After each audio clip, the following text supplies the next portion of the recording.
August August 1 తారీఖు నేను మామూలుకి వెళ్దామని 4 గంటలకు లేచి మొహం కట్టుకుందాం అనుకునేటప్పటికి గుండెల్లో మంట స్టార్ట్ అయింది. ఈ మంట సరే గ్యాస్ మంట అని నేను ట్యాబ్లెట్లు వేసుకున్నాను. అవలా ఆ తర్వాత తెల్లారిన తర్వాత మా అన్నయ్య బలరామని మేము ఇక్కడికి వచ్చేవాళ్ళం. వైసీపీలో తిరుగుతాము, మేము ఇక్కడికి వచ్చేవాళ్ళం. అయితే అన్నయ్య ఏంట్రా అంటే ఇలా జరిగిందని నాకు గుండెల్లో మంటగా ఉంది అంటే ఏం చేశారంటే మళ్ళీ ట్యాబ్లెట్లు తెప్పించారు అలా పైకి. అయినా అక్కడ 10 ఆ ప్రాంతంలో ఉదయం 10-11 అవుతుందనగా ఆశ్రమ హాస్పిటల్కి వెళ్ళి మేము గుండెల్లో మంట అని ఓపీ తీసుకున్న తర్వాత అది చూస్తేనేమో గుండెల్లో మంట కాదని ఆ డాక్టర్ గారు చూసి టెస్ట్ చేసి ఇది చాలా తేడా ఉంది, ఇది గుండెకి సంబంధించింది కానీ మీరు గ్యాస్ తీసుకున్నారని ఆయన అన్న తర్వాత 2-3 ప్రాంతంలో అట్లా ఐసీలోకి తీసుకెళ్ళిన తర్వాత ఎమర్జెన్సీలోకి తీసుకెళ్ళి ఏదో చేస్తున్నారు. ఎందుకని ఏం చేస్తున్నారు ఇక్కడ అని అడిగారు. నాకైతే చెప్పట్లా ఎలా ఉందని. అయితే ఏంటని అంటే ఏం కాదు ఏదో తేడా ఉందంట చూస్తున్నారని అన్నారు. అన్న తర్వాత డాక్టర్ గారు అన్నారంట 40,000 ఇంజక్షన్ చేయాలండి దీనికి, 40,000 ఇంజక్షన్ చేసి మీరు ఎక్కడికైనా బయటకు తీసుకెళ్ళాలంటే అప్పుడు దాకా ఉంటాడు, లేకపోతే సీరియస్ అని చెప్పారంట. చెప్పిన తర్వాత మా అన్నయ్య ఏం చేశాడంటే ఆదం గారని పాస్టర్ గారు మా అన్నయ్య అండి, ఆయన ఫోన్ చేసి ఆయన కారేసి పెట్టారు. ఏంజోగ్రామ్ చేయాలని చెప్పారు. చెప్పిన తర్వాత ఏంజోగ్రామ్ విజయవాడలో గుంటూరులో మనకు తెలుసుకున్నట్టు ఆయన ద్వారాగా మాట్లాడితే సరే తీసుకెళ్ళి జాయిన్ చేశారు అని చెప్పారు. చెప్పిన తర్వాత సరే 40,000 ఇంజక్షన్ పక్కన పెట్టి తీసుకెళ్దామని మేము కారు ఎక్కిన తర్వాత ఆశ్రమ హాస్పిటల్లో పాస్టర్ గారు రాజుగారు అని ఆయన మాకు తెలిసిన ఆయన వచ్చి ఆగంగా నేను పెద్ద డాక్టర్ గారితో మాట్లాడతానని వెళ్ళిన తర్వాత మనకి ఎందుకు పని చేయట్లేదు, 2 రోజులు అది బాగుపడితే ఈలోపు చేపించుకురమ్మను మనం ట్రీట్మెంట్ చేద్దామని చెప్పారండి. చెప్పిన తర్వాత ఆయన ఏం చేశారంటే సరే అక్కడ దాకా ఎందుకులే విజయ హాస్పిటల్ ఏలూరులో విజయ హాస్పిటల్లో తీసుకెళ్తామని విజయ హాస్పిటల్కి తీసుకెళ్ళారు. ఎక్కడికని అంటే ఏంజోగ్రామ్ చేయాలంట, గుండె ఎలా ఉందో చూడాలంట, మీకు గ్యాస్ మంట కదా గుండె ఎలా ఉందో చూడాలన్నారు అని చెప్పి తీసుకెళ్ళిన తర్వాత అక్కడికి వెళ్ళిన తర్వాత ఆయన ఏం చేశారంటే నన్ను ఎమర్జెన్సీగా తీసుకెళ్ళి ఏంజోగ్రామ్ చేసుకుని తీసుకెళ్తే కుదరదండి, ఇంటికి ఆపరేషన్ పడినా స్టెంట్ పడినా మా హాస్పిటల్లోనే చేయాలి. ఇంకా విజయ హాస్పిటల్ అంటే రిటీష్ అండి అని పేరు, ఏదైనా ఇక్కడే చేయాలని ఆయన తీసుకెళ్ళారు. 2వ తారీఖు శుక్రవారం 1 తారీఖు అండి. శుక్రవారం సాయంత్రం అక్కడ జాయిన్ అయ్యాము. అయితే ఆ నైట్ నన్ను ఐసీలో ఉంచి శనివారం ఉదయం 11 గంటల ప్రాంతంలో నాకు ఏంజోగ్రామ్ చేశారు. చేసిన తర్వాత ఈయన మొత్తం వాల్స్ 3 పోని ఆల్కోట్ కూడా రేపు ఎల్లుండి ఆగిపోతే కానీ నరాలు కూడా గుండెకి రక్తం పంపించే నరాలు కూడా పాడైపోయి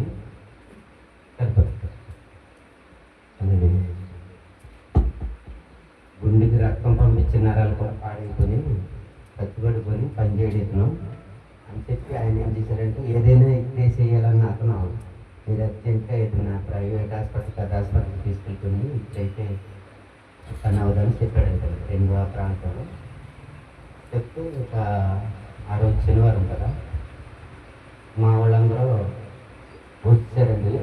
నాకు తెలియదు, నేను ఐసీలో ఉన్నాను. మా బంధువులందరూ ఫోన్ చేసి వాళ్ళు వచ్చారు, తీసుకున్నాకంటే వచ్చారు. వచ్చిన తర్వాత అర్జెంట్గా తీసుకెళ్ళిపోవాలంటే కామినేని హాస్పిటల్కి మాట్లాడారండి. కామినేని హాస్పిటల్లో తెలిసిన వాళ్ళ ద్వారా మాట్లాడి తీసుకెళ్ళారు. అయితే బీపీ ఏమో 30 వచ్చేసింది, షుగర్ ఏమో 450 ఉంది, కంట్రోల్ అవ్వట్లేదు. అందులోకి వాల్స్ మొత్తం పోయి అనే రిపోర్ట్ వచ్చింది. రిపోర్ట్ వచ్చిన తర్వాత నన్ను కామినేని హాస్పిటల్కి శనివారం సాయంత్రం 6 గంటలకు తీసుకెళ్ళారు. అయితే ఆ రిపోర్ట్లు డాక్టర్లు 7 ఆ ప్రాంతం వెళ్ళిపోయారంట ఆ రోజు. వెళ్ళిపోతే ఆ రిపోర్ట్లు వాట్సాప్లో పెట్టారు. గుండెకి సంబంధించిన ఇప్పుడు కిడ్నీకి సంబంధించిన ఒక డాక్టర్ గారు ముగ్గురికి పెట్టారండి. అయితే ఆ రిపోర్ట్ని చూసి కష్టం అండి, దీన్ని బ్రతకడం కష్టం, మేమైతే చేయలేమని ఎవరికి చేతులెత్తి తీస్తారండి. అప్పుడు దేవి సింగ్పాడు ఎంపీపీ చేశారు కదండి గోపాలకృష్ణ గారు, అందరికీ తెలిసే ఉంటుంది. ఆయన ఫోన్ చేసిన తర్వాత మొత్తం 3 డాక్టర్లు వచ్చారండి. అంటే దేవుడు ఆయన రూపంలో నన్ను కాపాడటానికి కార్యం చేశారు. ఆయన ఫోన్ చేసిన తర్వాత అండి 3 డాక్టర్లు వచ్చి చూసి వేస్ట్ అండి బ్రతకని చెప్పారు. చెప్తే అప్పుడు ఏమైందంటే ఆ నైట్ మా బంధువులందరూ వచ్చారు, నెల్లూరులో ఉన్న వాళ్ళు వచ్చారు. వచ్చిన తర్వాత సరే మీరు ఇంత బాధపడుతున్నారు కాబట్టి మీకోసం ఆపరేషన్ ఏదైనా పడతా చేస్తాం, షుగర్ అయి కంట్రోల్ అవ్వాలి కాబట్టి నేను చూద్దామని 6 లక్షల నుంచి 10 లక్షలు అయితే నేను రెడీ చేసుకున్నట్టు వచ్చిన కుర్రాడు మా బాబు అండి. ఆయనకి ఏం తెలియదు, హైదరాబాద్లో ఉంటాడు. నేను ఇచ్చుకొచ్చింది హాస్పిటల్కి 1000 రూపాయలు ఇచ్చుకొచ్చాడండి.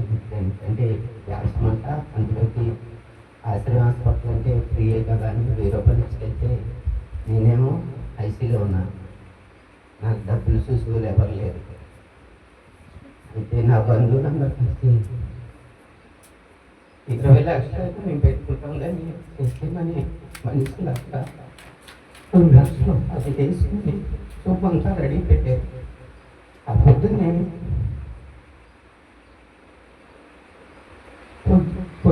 అంటే ఆయన డాక్టర్ పొద్దున్న వచ్చి చూసి అంటే మనిషికి గుండె చుట్టూరు ఒక 5 గ్రాములు నీళ్ళు తిరిగి అంట. అవి నాకు 100 నుంచి 50 నుంచి 100 గ్రాములకి వెళ్ళిపోయిందండి. గుండెకి కూడా ఒళ్ళు పడినట్టుంది. ఆయన పొద్దున్నే మళ్ళీ గుండె టెస్ట్ చేసి గుండెకి రక్తం వెళ్ళకుండా మొత్తం గడ్డగట్టేసింది. ఆ వాటర్ గడ్డ అయిపోయిందండి. ఏ విషయంలోనైనా ఏ క్షణంలోనే గుండె పేలిపోవచ్చు. మళ్ళీ డాక్టర్ గారు ఆదివారం చెప్పడం జరిగింది. అయితే మా బంధువులందరూ ఏం చేశారంటే ప్రతి శక్తికి ఫోన్ చేశారు. ప్రతి శక్తికి ఫోన్ చేసి అందరూ ప్రార్థన చేశారు. అందులో మా అబ్బాయి ప్రార్థన చేస్తాడు.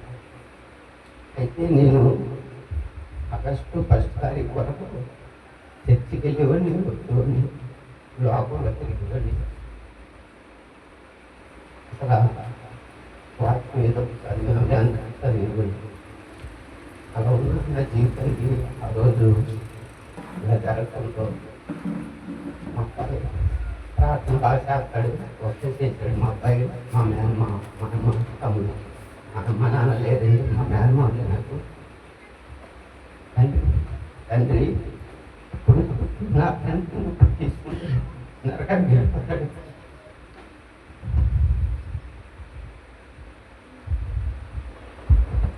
నరకానికి వెళ్ళిపోతాడు. నేను తెలుసుకున్న తర్వాత తీసుకున్నాను. మా అబ్బాయి ఏడ్చి మా మేనమ్మ జయపురం అంటే మా మేనమ్మ మోస్ట్లీ అని జయపురం చెప్తాను. అమ్మాయి అయితే తండ్రి నా నాన్నని ఒక ఛాన్స్ ఇచ్చి అదైనా హాస్పిటల్ నుంచి నడిచి రావాలి. కాబట్టి పేషెంట్గా రావు, నడిచి రావాలని మా మామయ్య మొక్కలు ప్రార్థన వీళ్ళిద్దరూ చేసిన ప్రార్థన, ఎన్నో సంఘాలు చేసిన ప్రార్థన నేను వెళ్ళకుండా ఆ రోజు ఏమిటంటే ఆదివారం డాక్టర్లు చేతులు ఎత్తారండి. డాక్టర్లు 3 డాక్టర్లు వచ్చారు, చూశారు. వేస్ట్ అండి అంటే డాక్టర్ గారి దగ్గరే నేను 2 లక్షలు ఇస్తాను, 1 లక్ష ఇస్తాను అని చెప్పారు. కాబట్టి ఆయన ఏమన్నాడంటే పిలిచి మళ్ళీ మా వాళ్ళు ఈ డబ్బులు వాళ్ళ బాధ్యతలు పెట్టుకుని ఇచ్చేయండి, అదేదో బ్రతికారు, దీన్ని బట్టి బ్రతకం కష్టం, 1 గంట అరగంట మించి బతక అని చెప్పడం జరిగిందండి. అయితే ఆదివారం సాయంత్రం ఇవన్నీ చెప్పారు. చెప్పిన తర్వాత మా బంధువులు ఒక 50-60 మంది వచ్చారు. వచ్చిన తర్వాత వాళ్ళందరూ వచ్చేసారు. మా అబ్బాయి, మా అక్క, మా అన్నయ్య మట్టుకున్నారు. ఎందుకంటే మా అన్నయ్య కూడా నేను 3 రోజులు అవుతుంది వచ్చి ఉండలేదు అంటే ఎలాగో చచ్చిపోతాడు కాబట్టి అది మాట్లాడుతున్నాయండి. ఎలాగో చచ్చిపోతాడు కాబట్టి నువ్వు ఉండి మరి అవన్నీ చూసుకొని తీసుకురావాలి, మరి చేసినోడు నువ్వే కదా అని మా అన్నయ్య ఉంచారు. ఉంచిన తర్వాత మా బంధువులందరూ వెళ్తా నిర్ణయించింది ఏంటంటే ఏలూరు హాస్పిటల్లో ఉన్న చేరుద్దాం. ఎందుకంటే మరి బ్రతుకుండా ఇంటికి తీసుకెళ్ళాం కాబట్టి ఏలూరు హాస్పిటల్లో చేరుద్దామని మాట్లాడుకున్నారు. ఏలూరు గవర్నమెంట్ హాస్పిటల్కి ఫోన్ చేసి పై చౌదరి గారి పిఏతో మాట్లాడి ఒక బెడ్ రెడీ చేయమని చెప్పించారండి. హాస్పిటల్కి ఎంతైతే అంత కట్టుకుందాం, ఐసీ బెడ్ రెడీ చేయమని చెప్పారు. అయితే మా అన్నయ్య అన్నాడు, ఆశ్రమ హాస్పిటల్ నుంచి విజయ హాస్పిటల్కి తీసుకొచ్చినప్పుడు ఎందుకని అని అడిగాడు. మళ్ళీ అక్కడి నుంచి ఇక్కడికి తీసుకొచ్చాము. నాకు ఏమీ లేదు కదా, కడుపులో మంట, ఆ మంట కూడా తగ్గిపోయింది, మరి ఎందుకు తీసుకెళ్తున్నారని అడిగాడు.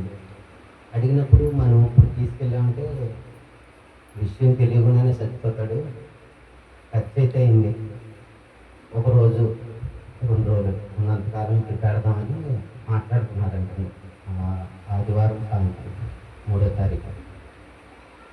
ఆ సాయంత్రం ఏమైందంటే అందరూ వచ్చారు. మా అన్నయ్యలు మట్టుకున్నారు. మా అక్క వాళ్ళు నెల్లూరులో ఉంటారు, వాళ్ళు కూడా వచ్చేసారు. వచ్చేసి మా అక్క పిచ్చిది అయిపోయింది. ఏంటంటే అంత ఇష్టమా అంటే పిచ్చిది అయిపోయి ఏడుచుకుంటూ వచ్చి వీళ్ళందరికీ వచ్చి ఆ రోజు అందరూ వచ్చేసిన తర్వాత నాకు ఐసీలో ఉన్నాను. నాకు ఈ విషయం తెలియదు. నేను ఐసీలో బాగానే ఉన్నాను. అప్పుడు 9 ఆ ప్రాంతంలో పడుకున్నాను. అదేనండి పడుకుంటాను. 10 రోజులు మీద నాకు నిద్ర పట్టలేదు. పడుకున్న తర్వాత 12ంటికి లేచిన తర్వాత అంటే ఆదివారం సాయంత్రం ఏమన్నా డాక్టర్లో నీరు బంద్ అయిపోయింది, షుగరు 450, బీపీ డౌన్ అయిపోయింది, కిడ్నీలు 2 పోనీ, అసలు ఏ ఒక్క అవయవం కూడా పనిచేయదు అని ఆయన పవన్ గారు అంటే ఒక డాక్టర్ అండి. కామినేని హాస్పిటల్ ఆయన మనిషిని చూస్తే చెప్పగలరు ఏం జరుగుతుంది. ఆయన చెప్పిన తర్వాత దానికి ఒక దేవుడే మార్చాలండి. ఇక ఆ రోజు అయిపోయింది. నైట్ 12 అయిన తర్వాత నేను లేచాను. మా అయినా అడిగితే 12 అయిందండి అని చెప్పింది. అంటే నేను ఉన్న ఐసీలో 20 బెడ్లు అండి, ఆ పక్క ఈ పక్క నేను మయ్యాను ఉన్నా. అంటే ఆ రోజు 12 దాటిన తర్వాత నేను అలా చూస్తూనే ఉన్నాను. 1 గంటన్నర ఆ ప్రాంతంలో నాకు ఒక దర్శనం వచ్చిందండి.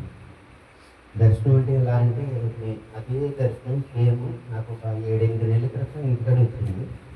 నేనున్నాను, మనుషులు చాలామంది ఉన్నాం, పందులు మొత్తం అందరం కలిపి చెత్త తింటున్నాం. పక్కన తోట లేకుండా చెత్త తింటున్నాం. చెరువులో చెత్త, తరగనైన చెత్త. తెల్లారి 4 గంటల వరకు తిన్నా తరగలేదండి. అది నా కల్లో అదే దర్శనం మళ్ళీ 2 వస్తున్నాను. అంటే ఆదివారం నైట్ 12 అయిపోతుంది కదండి. సోమవారం స్టార్ట్ అవుతుంది. సోమవారం స్టార్ట్ అయిన 2 గంటలకి నాకు ఆ దర్శనం వచ్చి, అది కళ్ళు తెరుస్తుండగానే మీరు ఎలా కనపడుతున్నారో నాకు ఆ దర్శనం వల్ల కనపడుతుంది. ఆ పక్క ఈ పక్క ఎటు చూసినా అదే కనపడుతుంది. ఆ నరిసులు మొహం చూసినా నాకు అదే కనపడుతుంది. ఒక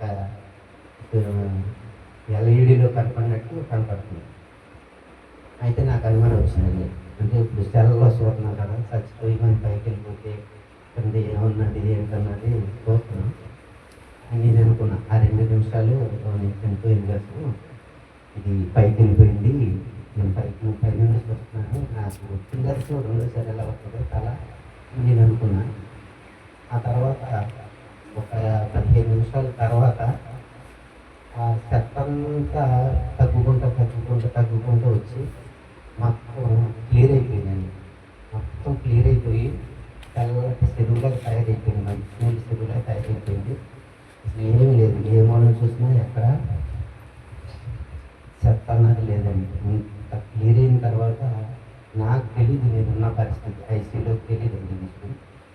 పరిపూర పడే బాధ నాకు లోనకు తెలియదు. నేను లోనైతే హ్యాపీగానే ఉన్నాను. అయితే వాళ్ళు ఏం చేశారంటే ఈ దర్శనం ప్రకారం నేను అనుకున్నాను సరే. అయితే నా సప్త జీవితం అంటే పాత జీవితం అన్నమాట. పాత జీవితాన్ని వదులుకుని నేను కొత్తగా జన్మించినట్టు ఉండాలని 4వ తారీఖు ఇవాళతో 61 రోజులు ఎత్తుకుంది. 4వ తారీఖు నుంచి నేను కొత్తగా జన్మించినట్టు జీవించాలి.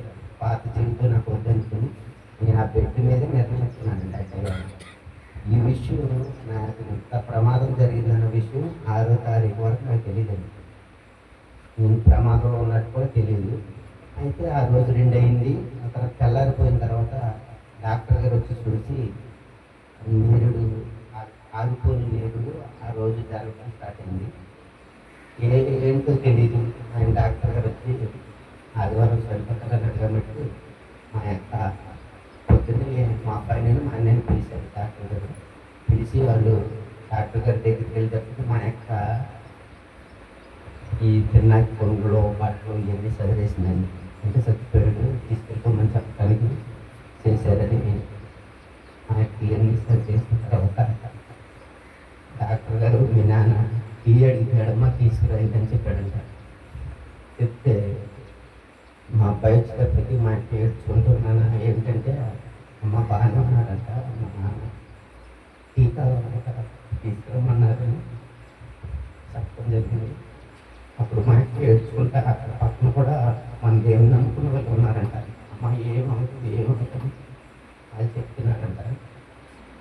అయినా వీళ్ళకి ధైర్యం ఉందో బ్రతికాడని. కానీ డాక్టర్ చెప్పిన మాట అంటే 1 గంట అని చెప్పేసి మనకి ఎవరికైనా 99% బ్రతకడని డాక్టర్ చెప్పేసారండి. ముగ్గురు డాక్టర్లు చెప్పిన తర్వాత మన దేవుడికి అసాధ్యమైనది ఏది లేదు కాబట్టి నేను బ్రతకలేదు. ఆ తర్వాత కొంచెం బాగానే ఉన్నాడు, రికవర్ అయ్యాడు అని ఆయన చెప్పడం జరిగింది. చెప్పిన తర్వాత బాగానే ఉండే నెగిటివ్ బాగానే జరిగింది.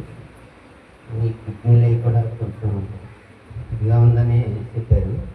చెప్పిన తర్వాత మళ్ళీ రూమ్ చేసిన తర్వాత మళ్ళీ డాక్టర్ గారు వచ్చాడండి. వచ్చి ఇవన్నీ చెక్ చేశారు. ఇవన్నీ చూసి గుండె బాగానే ఉంది, కిడ్నీలు బాగానే ఉన్నాయి, మరి ఎందుకని ఇలా ఉంది అని ఆయన అంటూ జరిగింది. జరిగిన తర్వాత 7వ తారీఖు నేను డిశ్చార్జ్ అయ్యాను. ఇంటికి వచ్చాను. ఇంటికి వచ్చిన తర్వాత ఆయన అనుమానం చాలా గుండె స్కానింగ్ ఉంటుందండి. గుండె స్కానింగ్ అంటే మనకి ఎక్కడైనా తీస్తారు, కానీ నాకు చేసిన స్కానింగ్ వేరు.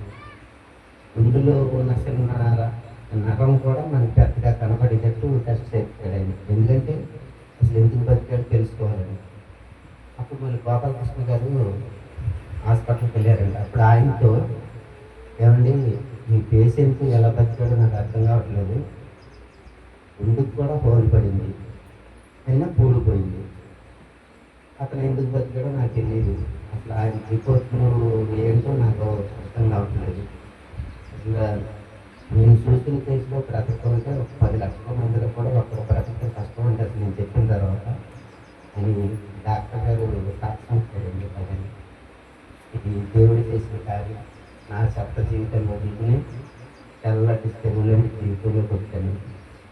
నా గురించి నా కుటుంబం గురించి ప్రార్థన చేయమని నాకు దైవరక్షణండి. ఎప్పటికీ పాత జీవితంలోకి వెళ్ళకుండా జీవించాలని ఇది దేవుడు చేసిన కార్యం. మా ఊళ్ళో అయితే మీకు తెలియదు ఏంటంటే మా పల్లెటూరులో ఎలా ఉంటుందంటే చనిపోయాడంటే తీసుకొచ్చేస్తున్నారని చెప్పడం జరిగిందండి. అందరూ కూడా చనిపోయాడని చెప్పడం జరిగింది. దేవుని కృపలో నేను బ్రతుకున్నాను. అన్ని నిమిత్తం నేను భారం కలిగి ఏమైనా నా సాక్ష్యం చెప్పాలి, నా వల్ల 10 మంది అయినా నాలాంటి జీవితం ఉంటాను మారాలని ఆశతోనే నేను గౌరవం రావటం జరిగింది. ఇది నా జీవితం. మీరు కూడా చెత్తలాంటి జీవితాన్ని వదులుకుని తెల్లటి మల్లెపూలంటి జీవితంలోకి రావాలని నా ఆశ.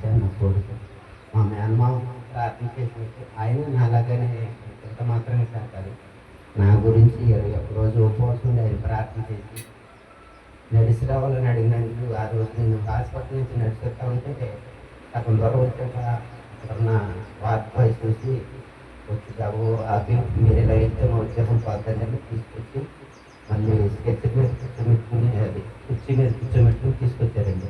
మీరు నడిచి వెళ్ళకూడదని. దేవుడు ఎంత గొప్పవాడంటే నా కొడుకు ప్రార్థన, నా మేనమామ ప్రార్థన,